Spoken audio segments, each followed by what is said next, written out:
As an aging expert, people often ask me whether dementia is preventable or once some of the signs come forward, is there a way of stopping the progression? I run a caregiver summit, and one of my experts, Lucy Andrews, helped us walk through that question. Hi, everybody. My name is Anthony Cirillo. I'm a health, aging, and caregiving expert.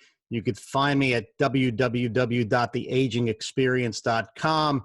And I also have a caregiver summit, caregiversummit.org. So again, when somebody's diagnosed, people often think it's a death sentence, that's the end.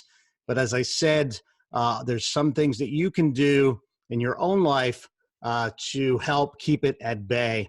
And a lot of these are kind of what we call the lifestyle changes, right?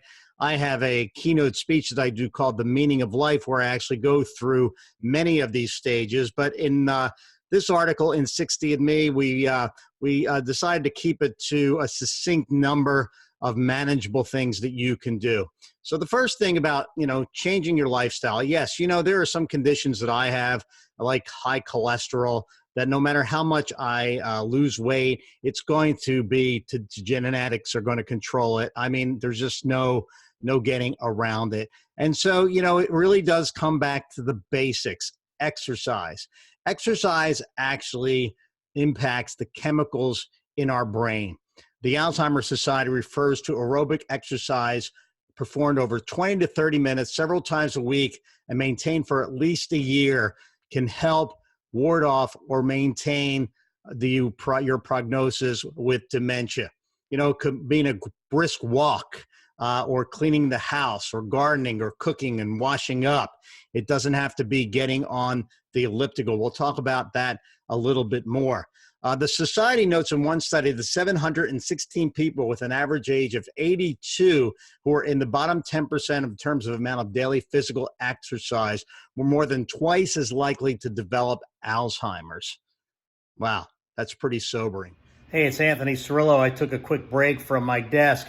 I wanted to talk to you about a concept called the blue zones. And the blue zones are pockets of geography around the world where people live to a lifelong age. Talking late 90s, hundreds.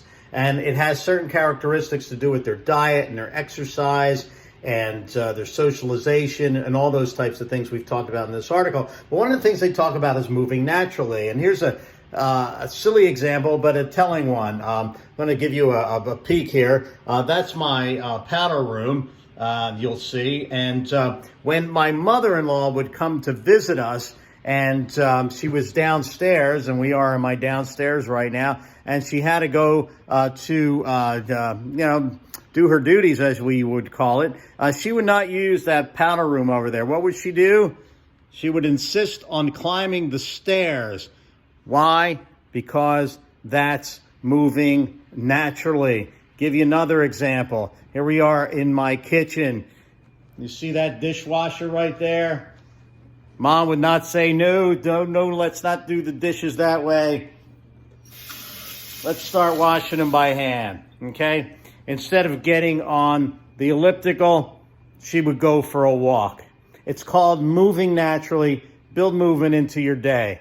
All right, back to my desk. Manage your vascular health. Vascular dementia describes a decline in your cognitive abilities resulting when blood flow is reduced to any region in the brain. It can result in high blood pressure, hardening of the arteries, diabetes, sleep apnea, high cholesterol, obesity. So for example, when you look at diabetes, excess sugar impairs both cognitive skills and self-control. So obviously, this is always going to then impact your diet, right? It's always exercise and diet, exercise and diet. And one of the things we always harp on too, the Mediterranean diet. High consumption of olive oil, legumes, unrefined cereals, certain fruits and vegetables, fish, cheese, and yogurt. There's also something can help reduce sodium. It's called the DASH diet. That stands for Dietary Approaches to Stop Hypertension. It's designed to help prevent high blood pressure without medication. And we'd all could use getting off our medication. The next thing that we'd never pay enough attention to is sleep. getting enough sleep. And I struggle with this myself. There's a lot of advice out there. I might suggest going to a reputable site like the National Sleep Foundation, but the results are unclear as to whether it impacts dementia or not. And I'll just tell you my own situation where, I'm a light sleeper and I don't require a lot of sleep yet. I've been having some bowel issues and constipation issues because in the middle of the night waking up. And, there's some things that I can do to prevent that. First of all, and get a better sleep. And first of all, you want to, before you go to bed, you don't want to eat at least 3 to 4 hours beforehand. You don't want to exercise too much after eating something, but not too close to bedtime either. I've started using my smart speaker. I've started putting some white noise on the speaker. That seems to help me go to sleep more quickly than I usually do. Also, of course, you don't want your phone around. In fact, I've started keeping it down in the kitchen. And then the last one we'll concentrate on is this idea of social engagement. I told you a little bit about my speech, The Meaning of Life. We actually stress this a lot. Technology is a boom to all of us. It's also a bane in some ways as well, because most of us spend so much time glued to that we don't socialize with others. But for seniors, it can be a godsend, whether you're using it for FaceTime or Zoom or Skype. So there are benefits to seniors with technology. There's smart speakers out there and caregiving apps to go with those. But nothing replaces human interaction, and there's studies that back that up. The American Journal of Psychiatric Health reports that social support can help protect against dementia. Journal of Pain says social support reduces pain and depression.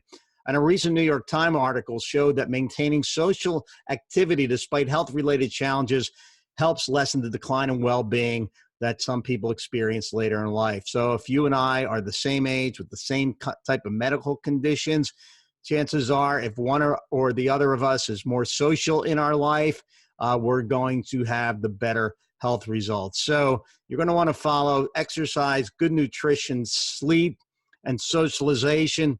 I'll just point out that in my Meaning of Life, I also talk about the importance of having a great attitude, of having purpose, unconditional love, even humor. Humor has the same benefits with how it impacts the chemicals in our body as, believe it or not, exercise. And one that is the most important that I find in seniors more than anything else, gratitude. So wake up with a gratitude every day, follow some of these suggestions, and hopefully you'll be able to keep dementia at bay and even some of those signs of cognitive decline not going any further. Thanks, everybody. Again, it's Anthony Cirillo. Hey, this is Anthony. If you like what you're viewing and you like our videos, hit the subscribe button. And then hit the bell icon as well. And every time I post a new video, you'll be notified. Thanks for watching.